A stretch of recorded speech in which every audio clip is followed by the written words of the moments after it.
Who am I? Where am I? Those were the questions I asked myself when I woke up. I am on an island called the Devastated Lands, filled with all kinds of terrifying monsters. Fire creatures, lava beasts, even dinosaurs.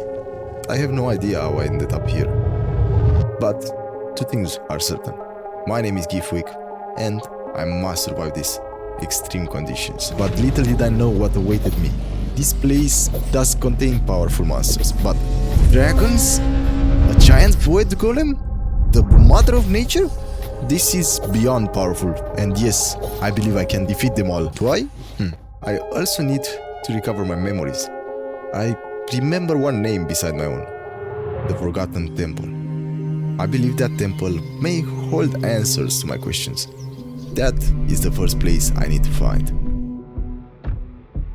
I found the Forgotten Temple, but as I got closer, I encountered my first enemy, so I decided it was time for some action. It was a nice fight. I managed to parry most of his hits, and it was time to wrap things up and get to the temple. Of course, the fight with the skeleton was just a warm-up for this battle, as I now had to face the Adamantite Guardian, the strongest guardian of all the temples from different zones. In order to wrap this fight up properly, I had to keep my distance, as he has a whirl attack that deals a lot of damage. However, using my abilities made it easier, since I could dash through him and avoid his hits. Now it's time to go through the portal. This temple is beautiful, but will it help me recover my memories? The memories I discovered weren't mine, they were just recipes. Since all I recovered were baking recipes, I decided it was adventure time. Many monsters tried to bully me, but they chose the wrong person. So I showed them who's the boss around here. I parry and attack, then parry and attack, and you know what I'm about to say, so I'll stop myself. I parry and attack. Here I am at another abandoned structure. I mean, it's not abandoned, but it's a structure. Wait, what? Anyway, I got myself into trouble again, and when you face problems, you have to face them. So I brought out the big guns and made them jump to the left, and to the right. And okay, I'm repeating myself again. To the left, and the car from their team, hitting me from afar. Get a sword, and you can do what I do to you. Bang, bang, bang! While traveling, I was attacked by a massive dragon. I thought it was the end. The gear I had was nowhere near enough to defeat such a monster. But I was lucky. Nearby was the house I'm standing on, and it seems the dragon didn't play smart. It kept circling the house instead of flying away or breathing flames at me. I managed to defeat my first dragon. That means I'm the dragon slayer now, right?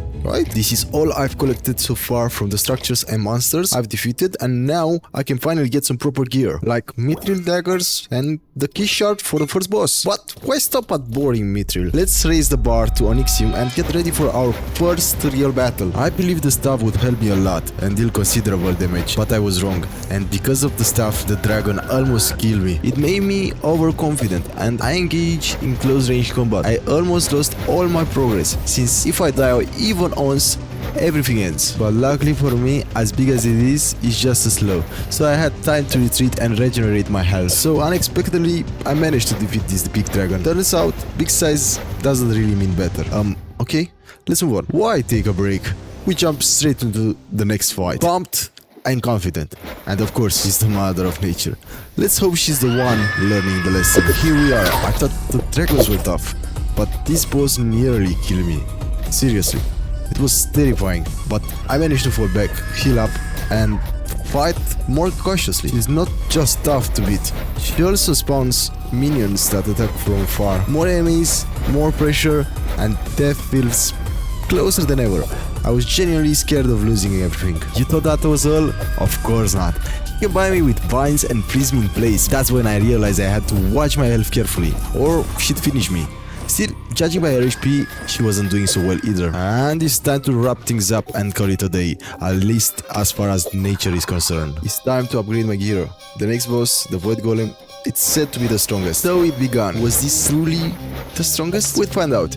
It spawned void monsters, creatures that hunted night. But luckily, it was slow enough to give me room to breathe. Of the three fights, this one was the easiest and the most fun. It was mostly hit and run. Is it fun? Hard to say. Jump in with the daggers, boom, out, repeat. Fun for one or two fights, but it does get boring after a while. I decided it was boring and jumped straight when I defeated it. This is my current gear, 2 pieces from the Prisma set. I decided it was time to face the fire dragon again, since the previous fight didn't really count. You can call me the Dragon Slayer now. I finally achieved the title of my dreams. When I returned home, the unexpected was waiting for me. A giant T-Rex, a fire dragon, and the void golem. I had to be careful and fight them one by one, knowing I had no chance against all 3 at the same time. The void golem somehow got separated, turning the fight into a 2v1. It was still manageable, as neither of them came close to the golem strength. After defeating the dragon, only the boring void golem was left. I already beaten it before, so I knew how to handle it. I won't go through the entire fight again. I finally have the best armor. What comes next? It looks like something has appeared on my map, so I have to check it out. What I found was completely unexpected. Every powerful foe I had defeated was standing there together. That can mean only one thing. This is the final showdown. Let's hope we get out of there alive. This is the hardest battle I'll ever fight.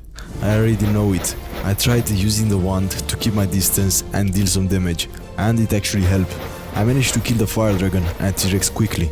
I almost didn't even realize it. I didn't really know how to fight all the monsters, so I was constantly on the run. If I let them get too close, I'll be in serious danger. I still had a chance to escape using my daggers, but fighting the Mother of Nature was extremely hard. She can trap me in place for a few seconds, and she deals the most damage by far. She almost annihilated me not once but twice. I felt like I was doing pretty well so far, but that was about to change. As I said before, the Mother of Nature, oh my, she really pushed me to the very edge of death. She pulled off a combo breaker. She poisoned me, then trapped me, and kept hitting me again and again. Because of the poison, the battle felt like it would never end. I'd been fighting for a long time, and some of them could even spawn minions, so I had to deal with those too. But with dragons and the T-Rex gun, it felt like the void golem didn't have much time left before I finish him. Maybe. If the Mother of Nature hadn't used a combo breaker again, I could have defeated the void golem sooner. And I almost died. Again, even after the nature creature nearly killed me, I chose revenge and fought with everything I had to bring down the void golem. And now, there's only one enemy left, and I don't even have to say her name. Enough was enough. It had been such a hard fight, and I knew I had to finish it. As I kept fighting, I remembered my purpose: to defeat all the monsters and make this land livable for humans once again. With almost every enemy slain, my purpose was complete. These lands of lava would one day become fields of green and peace for future generations. My task was done, and it was time to fade away, taking my memories and battles with me into the afterlife. Not all heroes wear capes, and some die unknown.